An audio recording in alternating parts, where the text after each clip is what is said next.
I don't like that. I don't like that. And he just goes, We could have been having white wine with Taylor Swift. no, we couldn't have. Short and sweet. Oh, we're going to make this short and sweet. God, I really missed the mark on that. Stop. Jamie, stop talking. Cut the mic. Yeah. Hey, everyone. Welcome back to another episode of Girls on the Rocks. Welcome back to another episode of Girls on the Rocks. I'm Taylor Jean. I'm Evelina, the one name you don't remember. What? I'm Taylor Jean. That's Evelina. Period. You tell him, sister. Educate him, queen. Listen to your queen. She has spoken in her sweatshirt. This is so elegant. I know. It's elegance. Elegance. Well, welcome back. Welcome back. I had to wear the crown again, okay? It's still March. I'm still just turning 30. It's going to be a thing for a little bit. Yeah. Am I going to wear it after this week? Maybe. I don't know. Yeah. It depends on how I feel. And guess what? It makes me feel real good when I put it on. I mean, get your money's worth. I recommend buying a fancy-ass tiara and just wearing it around the house. Why not? No different than putting on a bracelet. I was about to show you mine. I'm not wearing one. Because all the jewels. Go Regal that Fitbit watches. Not sponsored. How was your, actual birthday? It was good. Mm-hmm. I went to the movies by myself. Whoa. I went at noon. Was the only person in the Love theater. that. It's a little creepy. I'm not going to lie to you. I love it. It's my favorite. You know, it would have been nice if there was maybe a couple other people in there. I mean, people were working. Sucks to suck. I turned 30. I got to go to the movies by myself in the middle of the day on a Monday. That's exciting. It was pretty exciting. And I've gotten over that weird fear of going to the movies by myself. Cause I just feel like somebody's going to come in there and grab me or something. Well, I mean, if it makes you feel any better, they can grab you even with a crowd. You're not wrong. Not wrong. But I was legit in the direct middle of the theater. Ooh, I love when you get the perfect seat. Just alone in there. Wow. And I will let you guys know what I saw at the end of this episode because it may or may not be my weekly vibe. So. You know what's crazy when you think about back in the day? We used to fight for the chairs. I know. Now they're all assigned seats, as they should be. I know, but man, what a time to be alive. I know. And that's when everybody used to go to the movies.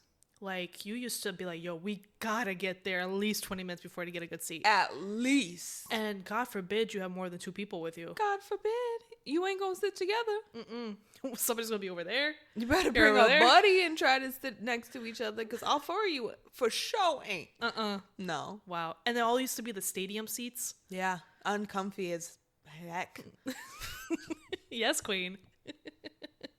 Thank you for being here today. But yeah, so that's my life update. Movies by myself, went out to dinner, and I turned 30. Wow. How does it feel? You know, this might be maybe not the first year that feels significant. Huh. It's not the first one, but I don't know, it does feel different, I'm not going to lie. Whoa. I think maybe it's just the excitement of a new decade. And everybody says your 30s are your hot years, so this is what I'm ready for.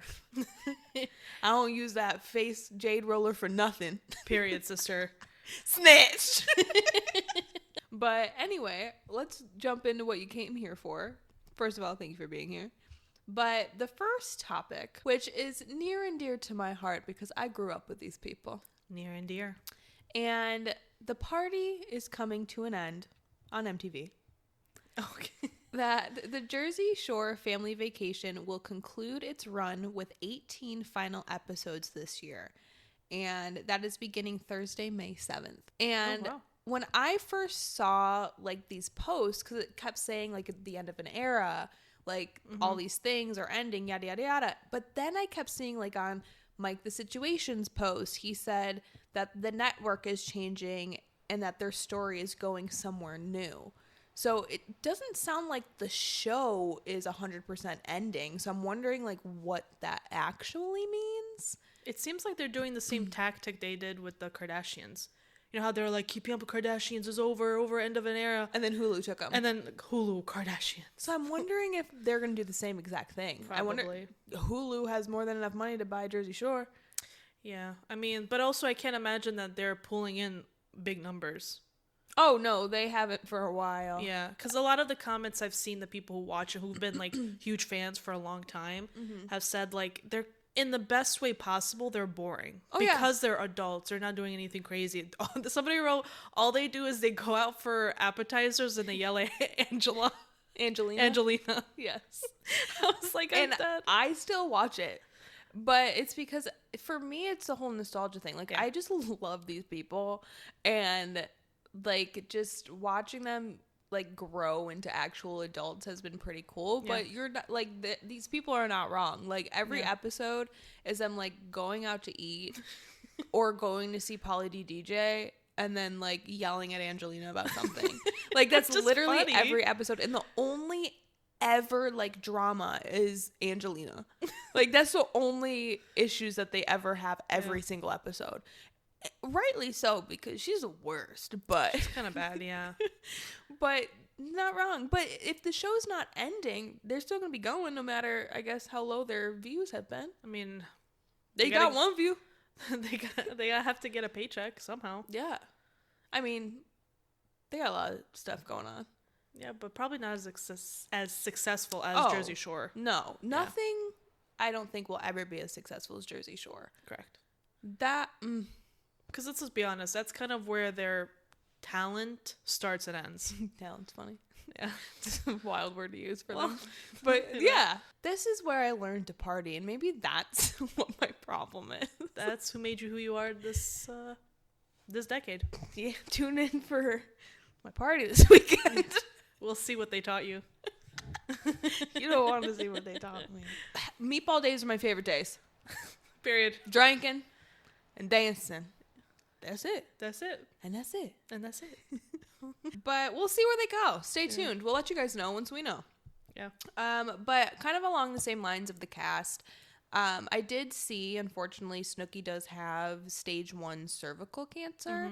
What I appreciated her posts, or what I appreciated about her posts that she's making, she's like, you know, you don't really see a lot of women talking about this on a lot of platforms. And so she's been just kind of going through her experience. She was explaining like when she was getting her tests done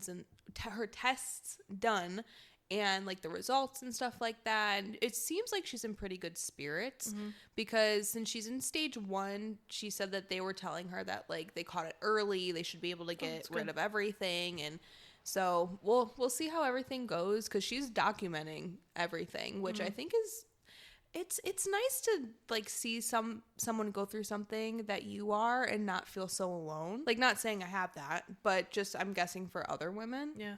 Why do you think, or what's your opinion on why women like Snooki, when she said like, oh, not a lot of people talk about it, why do you think it holds women back from talking about it? Like it doesn't mean like just cervical cancer, but like just in general. In general, maybe they just I guess if I'm thinking of myself, sometimes saying it out loud makes it too real.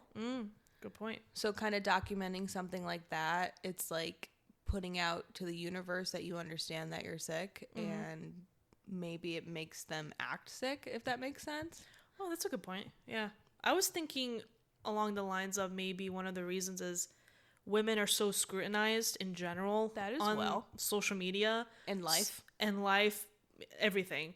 And then you add on the fact that you have something that you're struggling with, a disease or whatever it may be, then now the comments are going to be filled, it's your fault. You did this, you did that, blah, blah, blah. Oh, and I'm sure there is crusty, dusty men living in their mom's basement that are commenting that. Absolutely. And they're watching.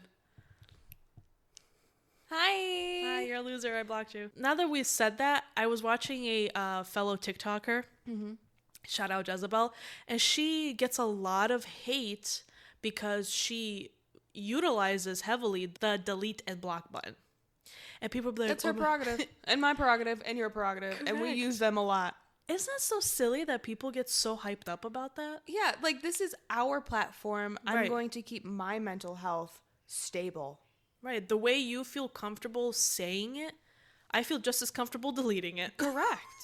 I feel more empowered than you do, you little worm. Yeah. Little worm with a mustache. It's so strange what people get angry about on the internet. It's so weird. Yeah. And like, why are you so angry? Yeah, why? And she's like, every comment she was getting on a video was, oh, are you going to block me? Are you going to delete my comment? Are you going to block me? And she was like, I don't know, probably. I love that. Yeah. Because I have the power to do so. Right. Like, what? Why are you so pressed about that? I don't get it. I don't get it. And it's not like boys because, they're dumb. Mm-hmm. But it's like women saying stuff like that. Those are the ones that are unhappy with themselves. Misogyny. Patriarchy at its finest. Yeah. No, I 100% agree. I think using that delete and block, and that's why it's there. That's why it's there. Yeah. Thank you. I'm not going to leave your crusty, dusty comment on there that says something ugly. Absolutely not. Because our whole page is gorgeous. Look at my crown. This is a safe space. This is a safe space for everyone. Mm-hmm. We might talk a little ish about men, but that's, if you feel offended, maybe you should look in a mirror. Maybe, because clearly we're not talking about the good ones. A lot going on in the Jersey Shore land right now. I just almost shoved the shit out of my earring. Would you go to the house? Because I think they have it up for like Airbnbs or something, I would love to go to the house. I would never sleep there. No. Yuck. Bring a black light. Don't bring a black light. No, I would. Because I wouldn't be sleeping there. But I would totally bring one. It'd be so funny. I can't. Oh my God. I just think about that one episode where they like, who was it that was stuffing stuff down the toilet and the toilet kept clogging? And was it Mike who had to, well, Ronnie kept shitting so much that he kept clogging the toilet. Oh, somebody put boxers down the toilet. How does that happen? Because they had poop stains on them or something. That's wild. I don't remember that. I need to rewatch Jersey Shore. It's just one of a kind. It really is one of a kind. It's so good. Oh, we've been talking about Jersey Shore for too long. Dude. Oh my gosh. But yeah, you know what? Thank you for reminding me to catch up on Family Vacation. Yeah. Solokui? So, taxis. Sonokui. I got a quick one. This one, because you've never read the book, so I'm not going to go into any details about these things. But you can. But the writer of ACOTAR, so A Court of Thorns and Roses, for those who are in the know, the author, Sarah J. Maas, was on Call Her Daddy. Mm-hmm. Everybody's going on Call Her Daddy but us, I guess. I think it's because it's like a super popular and like modern chill vibes to promote something. Yes. Like it's not like super heavy. Correct. No, you're 100% right. For those who are big fans like moi, Sarah, mentioned Maas. That ACOTAR 6 Part 1 is coming out October 27th, 2026. Ooh, spooky. And ACOTAR 7 is coming out just a few months after that, January 12th, 2027. What does she think she is, Taylor Swift? Is this folklore and Evermore? This is insane. Like, we have all been waiting so long for ACOTAR 6, and now we're going to get 6 and 7 back to back. I wonder why she split them. Oh, I just figured so she's coming out with both of them. I thought that they were, yes, they're like two separate books, but I wonder if they were like a part 1-ish or a part 2-ish of something. Well, she started writing like different characters as the lead towards the end. Oh. So everyone's like speculating who the next two stories, like who the forefront characters are going to be, because her like iconic couple kind of got put on the back burner in this last book. Like they were still around and like prevalent, but they weren't the forefront of the story anymore. So I'm wondering how these are going to go. Well, it says, and this is where with you saying that, while she didn't disclose the titles or whose point of view, like I just said, we would be getting, she did say that it was a book told in 4 parts. So I am right. You are right. So ACOTAR 6 is part 1. ACOTAR 7 is part 2 and 3. And then part 4 has yet to be written. Interesting layout. How do you have all of these thoughts in your head, Sarah? Like, just the thought of all of these stories, and how do you know what books you want them in, and like, how are you splitting it up? It blows my mind. I hope she didn't use AI for it. Because nowadays you can't tell. I know. I mean, she's written that many books. She'll be fine. She knows what she's doing. Hopefully, yeah. But it's wild to me how quickly these are going to come out. She said it has taken her such a long time because once she sat down to write, she realized the story that was ready to come out of me was big. Like, really, really big. That's what she said. So she's got a lot of shit to say. Yeah, she does. So here we go. But yeah, so super excited. This is going to be my Christmas. I wonder what color she's using. Did she release the colors of the colors of the cover? I don't think so. Ooh, what color do you think it's going to be? I don't know. Because she's going with, like, this pastel-y theme. And she's got 2 oranges, which kind of bothers me. Maybe a darker blue. And this girl's got so many thoughts because the last book... This girl's got so many thoughts. Because that last book is the biggest out of all of them. Yeah. She said, I'm feeding you. And she's like, now this next part of the story is going to be 45 books worth. So it's like they're going to be good like for you, this Sarah. big. Wow. I'm excited. Mm-hmm. Thank you for feeding us, Sarah. Love you forever and ever. Can't wait to read. So this is a segment that we like to call Fun Fact Happy Hour. Woo. Dead. So this Fun Fact Happy... No! Did I lose it? Oh, it's right here. I found it. Don't worry, guys. Quick crash out. Calm down. Calm down. So this is from Intel's. Naturally. And what Intel's is in telling us about today... That's crazy. That was gross. Yeah. Is that dating apps are losing users as more people report burnout, ghosting fatigue, and dissatisfaction with swipe culture. And I can attest to this because my apps have been deleted for months now. Go back episodes. You'll find out when I deleted those. Yeah. I don't remember. But major dating apps have reported slower user growth as more people express frustration with swipe-based culture.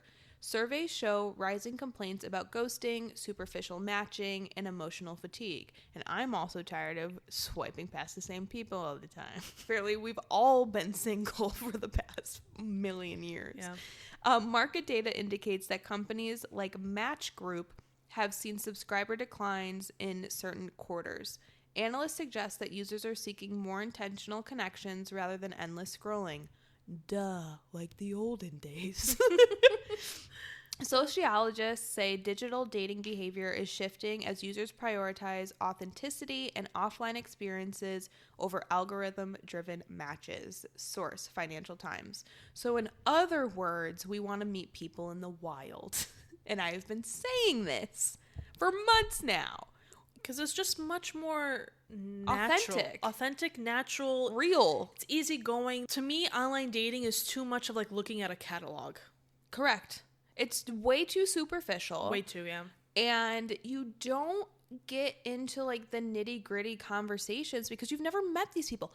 I don't care about people in my phone that I've never met before. Mm-hmm. Especially when like the first few conversations, if you even get past those, is the generic, like just standard. How are you? How's your day? How's work? Heavy on the if you get past that. Yeah. Because it's like, I hate small talk. Yes. And that's all dating app talking is. And that's why I could never get on it because I don't want to be put in a position where I'm forced to put out there, I'm available, date me. And it's like, I say that every week, but like in person, you get more of you get the nuance, you get the connotation that people are talking in. Yeah. Like if you send me a hi period, I'm going to think you hate me. But if you say hi in person, I'm like, you love me. Well, and like 99.9% of these men don't know how to talk. Oh yeah. Through text. They don't at all. And then like I'm over here overanalyzing things, trying to come up with some witty stuff, and then they're just like, cool. And you shouldn't have to do that. And then I 100% can see this being real because we're all bored, we're all burnt out, and we're tired of things not being authentic and real. And to be honest, I think we're all tired of the internet.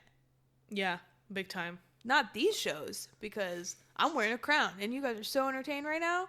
But like scrolling, we're done. It's the internet where, like we said in a few episodes back, we used to escape reality by going online, but now our reality has become online. So we're escaping online for reality. But then our reality is still so shitty. It's like, where do you go? And then you get into this like limbo. I just sit on my Walmart couch and just stare at the wall. Yeah. Actually, no. I disappear into books. That's why I've read 5 books in the past, like, 2 months. She's pretty and smart. And regal. She's not a part of that illiterate culture. I can read. Bottom line, we're over dating apps. Delete them all. Delete them all. And they all do the same thing. All they're doing is just to get more money out of you. Oh, yeah. Once they started being like, ooh, pay for our premium, should have gotten out of there. Yep. Because why am I paying for you to show me ogre men? I'd rather take the risk of going to a bar by myself, having a drink at the bar. I'm not going to do that. and waiting to see if a man is there. Yeah, it's crazy. It's you just have nuts. you have the same odds, if not better odds, in person. Better. It's gonna, no matter what, you guys, finding love in the real world is gonna be better. I think it's a good thing we're getting away from dating apps.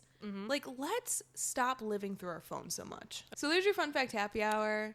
Get rid of your dating apps and go outside. Touch grass. Touch the grass. I don't like grass, but You don't like grass?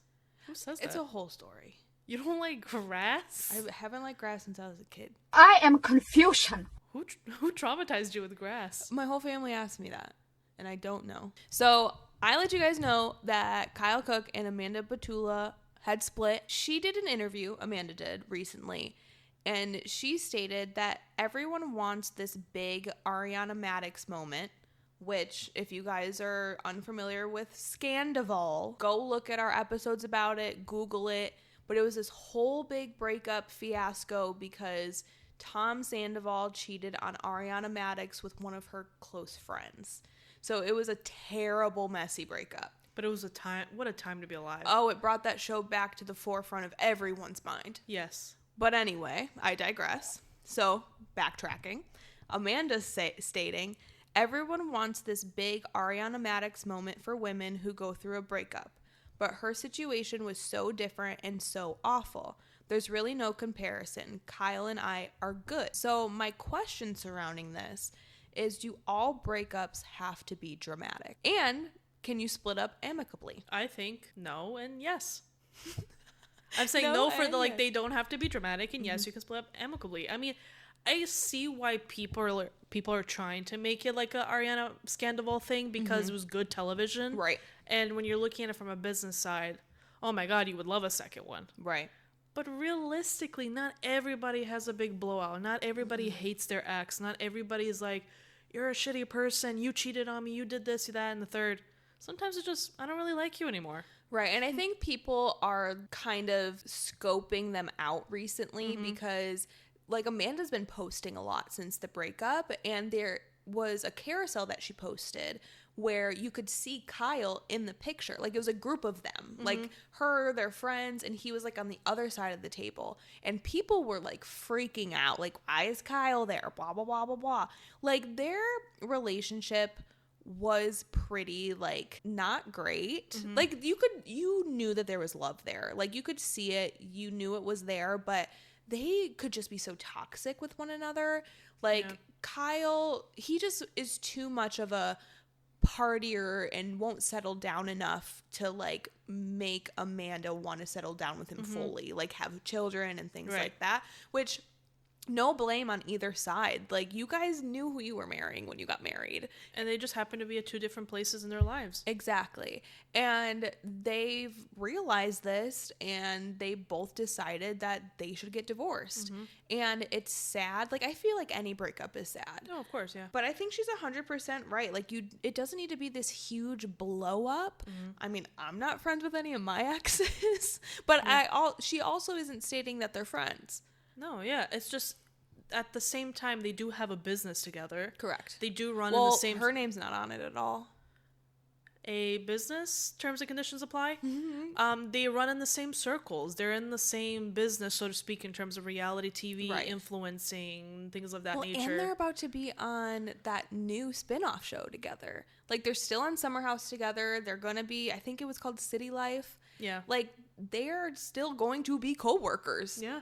They have to promote it. They have to work. And just like with anything, people only seek drama.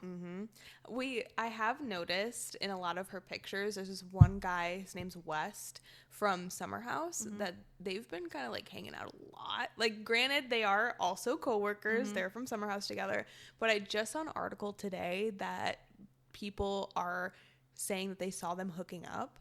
Ooh. So, like, I don't know if it's just, like, gossip, but remember, everything we say here is alleged. Remember that. And Amanda, I'm not trying to throw you under the bus. I'm just stating an article that I saw today. And Amanda, you deserve it. You should go out and have fun. Oh, yes. You broke up with you guys broke up. That doesn't mean that now you gotta be a prude. No. You can't live your You're life. You're not a nun, sis. Yeah. Let your freak flab fly. Yes, what she said. Let your freak flab fly. You deserve it, queen. You dropped this. So in other words, all breakups don't need to be dramatic. Yeah. And no, you don't need to stay friends with your ex, because I never did. Because yuck. You don't have to do anything with your ex. Don't do anything with your ex. Don't do anything with your ex. PSA. It's not worth it. It's never worth it. You broke up for a reason. Remember that, ladies. Remember your worth. Remember your worth. You dropped this. Careful. Careful. And then the last thing I really wanted to kind of go into real quick was Selena Gomez was on Benny Blanco and Lil Dicky's not live, but they're like video podcast. Yeah, their show, if you want to call it. And there was just something that caught my eye a little bit. I didn't watch the episode because I really don't want to see Benny's feet. But Selena let it slip that there was allegedly a song that Taylor Swift wrote about the two of them called Family. And one of my favorite things that I saw, like a meme or whatever, somebody said, does Selena know about the All Too Well 10-minute situation and what Swifties turned it into after Taylor accidentally spilled it? Yeah. Like, now she has to release Family. Like, Yeah. Selena Gomez dropped the ball here. It's like, you didn't have to name drop an unreleased track. Well, and she even mentioned, like, lyrics that were within the song. Where's Tree? She Tree said calling like her? 2 lines from the song, and I was like, "Girl!" But I feel like once they edited the episode, she had to have sent it to Taylor. Well, but like, she is this had okay? to have asked her if that was okay. Like, there's no way Tree would be like, No. She's She's sending a cease and desist quickly. I don't care who you are. I don't care if that's your best friend. Right. I don't care if that's Dorothea. I don't care if that's your mom. Cease and desist. Yeah. Now I need to know. I need to hear it. I can't even imagine what the sound would have been like for the song. I don't know. See, this is like rap TV all over again, and I hate it. But we're not clowns because this is fact. It's from Selena's mouth. She told us. I know. Oh, Selena, you fed us a little too much here because we're not going, or you didn't feed us enough because we don't know what the song is. We're never going to hear it. Taylor Swift, I know you're watching this. Please release Family now. Re-record it with Selena. That'd be cool. You guys have never done a duet, and I want one. With that said, too, I kind of already said it because I called Selena Dorothea, but Selena also confirmed that the song Dorothea is also about her. Which the Swifties, I think, kind of knew. Oh, we've known for years. Yeah. We figured it out. But it's nice to get confirmation that, like, even when we do all these, like, crazy thoughts and stuff. We are right. We are right, usually. And that just makes you, like, feel so right about so many other things that we've speculated. That means every thought we've ever had is right. That's why we have a show. You come here. I mean, you don't come here for facts, and everything we say here is alleged, but like so factual. Dorothea. Yeah. Is this the first official episode or the second episode of his show? Oh, I have no idea. I don't keep up with that. He's like, I know how to get ratings. Get Selena on here to talk about Taylor Taylor Swift. Well, now that these clips have come up, I bet that episode is skyrocketed. Oh, all the Swifties are hounding it. Probably. I'm about to watch it. Selena Gomez kissed Benny's feet. She did. And it made me feel really uncomfortable. The whole act of it happening made me upset. But you know what? I don't kink shame. That's crazy. Just no, we're gonna leave it. And then the last thing that I had on here that's related to Selena Gomez was I saw Demi Lovato on Keke Palmer's podcast. Keke asked her like if it was hard to keep female friendships like when you're in the spotlight, because it's like trying to one up the other all the time and yada yada yada. Good question. It was a very good question, and obviously I'm paraphrasing. I did not write this down, so bear with me here. Hello, we're just girls. Don't bring you facts. Yeah. But Selena, sorry. Demi was saying along the lines of, me and Selena had a friendship before Disney. Mm-hmm. Like we were on Barney together. So when we both went into the Disney Channel, she was like, I was so happy to have already a built-in friendship. Mm-hmm. And she's like, it was so great kind of like being able to work off of that, like our past relationship. And then she mentioned their current relationship. And so that like kind of sparked a little like flag in my brain. Mm-hmm. I was like, what current friendship? Because we haven't seen them together in years. Mm-hmm. And there was just so much like chaos around their friendship for a while, whether people speculate it was because Taylor Swift swooped in and like Demi wasn't a fan of her, or it was the whole Justin Bieber situation. Yeah. Like we don't really know 100% what cut off their friendship. Maybe it was a little bit of the all the things that went around. Yeah. Parties and whatnot. Little favors. I don't know. I would really like to know what their current relationship status is. I mean, if you were to ask my opinion, whether you care or not, I'm going to give it. It's our show. Yeah. I think when she means by current friendship, I think it just means an amicable friendship. Like a very like, I'm just going to like, I can like your photos on Instagram if they even follow each other. I don't even know if that's a thing. Guys, look it up and let us know in the comments. I don't feel like looking it up right now. Yeah, like there's certain friendships where when you go through the motions and you outgrow each other a little bit because of where you're at in life, it doesn't mean that now that you've grown up that you feel any ill will towards them. Right. Like if I was friends with somebody and then we fell out and then we're kind of like, okay, I follow you on Instagram, I'll like a photo, I'll say, oh, congratulations if you're pregnant or something. But would you still consider that a friendship? You kind of like go back down the tiers, like back to an acquaintance. Yeah, and maybe Demi likes to consider that as a friendship. Maybe that's her positive take on it. I want to know. I just look at it as if you weren't invited to her wedding, which is like, as we know, Selena Gomez's eyes is a big thing. Yeah. Out of everything, even if you were an acquaintance and you weren't invited, I think that says a lot about at least where she looks at it. Right. I'm nosy. I just want to know verbatim. I grew up in that era of Miley and Mandy, Selena and Demi, and them like shading each other on YouTube and like making fun of each other. Like a tank top. And then like Selena with, or was it Selena or Demi?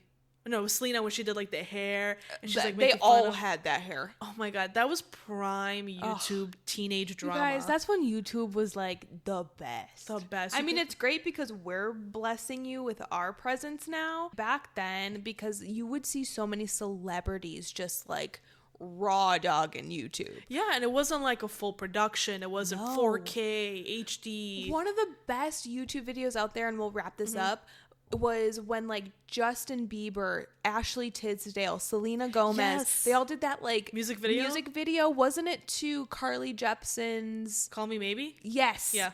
Oh my God, if you've never seen it, please look it up. It is one of the best things that has ever happened on the internet. And iconic. And those were the things that we used to see because social media was so new that all these celebrities were just like us. Like they just wanted to post whatever, and we got to see it all. I mean, you can't think of, you had Justin Bieber, Selena Gomez, Miley Cyrus, Ashley Tisdale. You can't find any celebrity this equivalency that young that's doing it now. I mean, I love the Miley Cyrus video where she like recorded why she went off of Twitter. That rap. I loved when her and Mandy did the dancing like videos. Oh, so good. You guys look up the Miley and Mandy show on YouTube. You will not be disappointed. I think they're still up there, right? They are, yeah. Oh.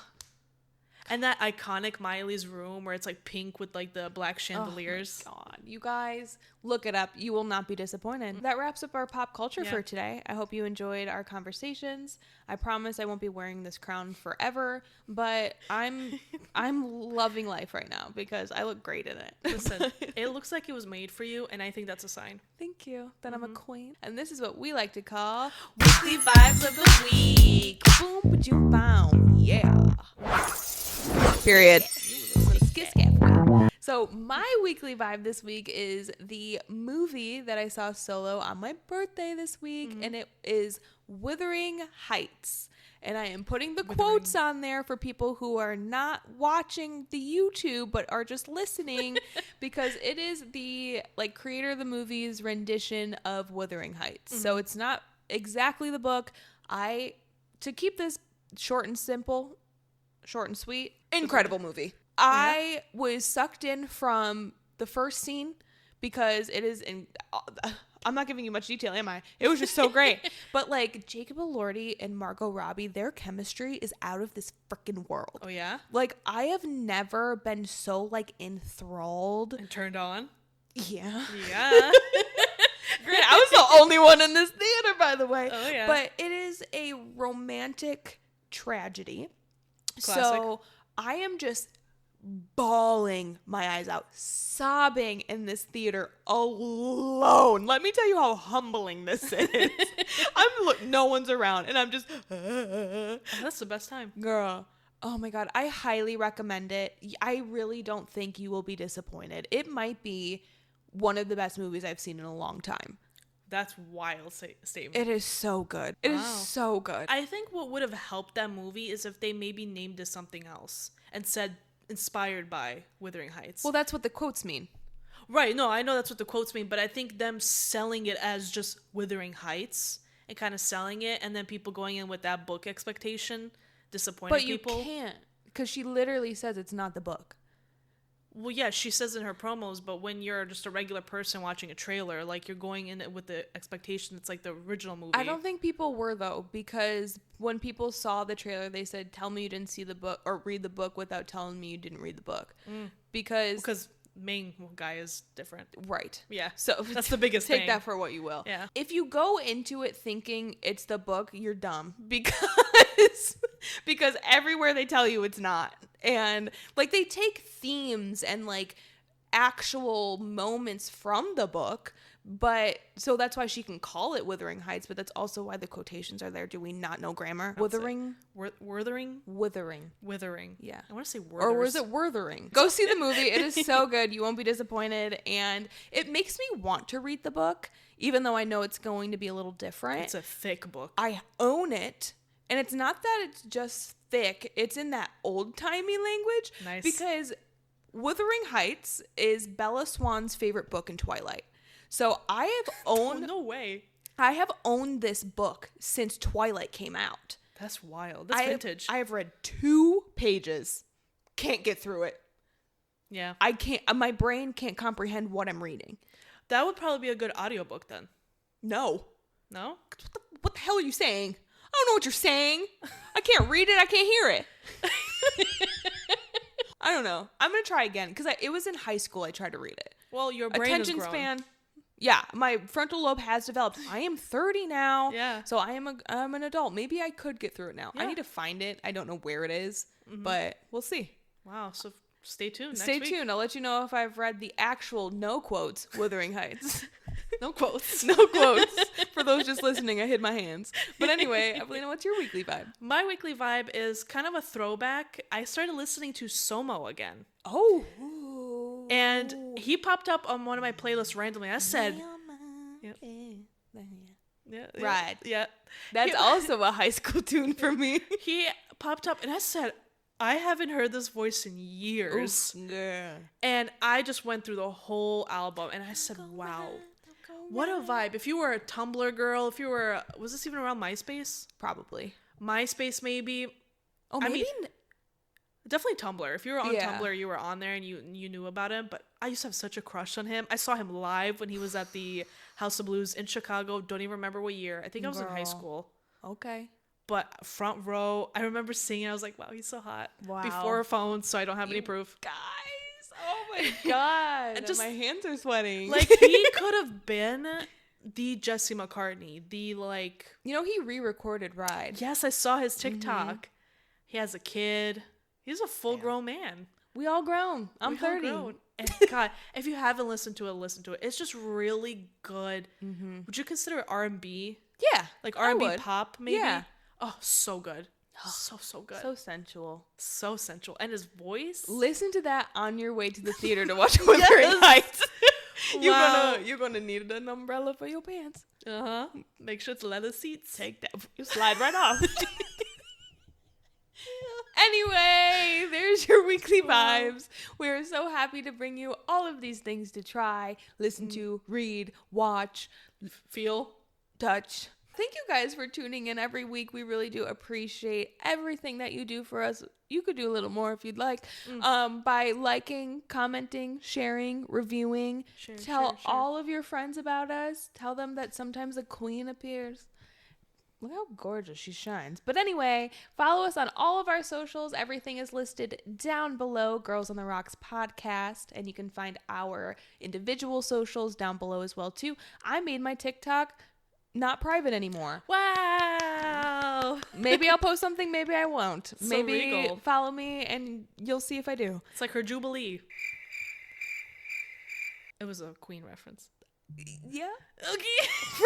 Right over my crown. But anyway, thank you so much for tuning in on this Top Shelf Tuesday, or whatever day you decide to let our voices grace your presence. Thank you for being here today. And tell all your friends that the Girls on the Rocks girls who shit talk and do not truth talk are here to give all the alleged news. Bye.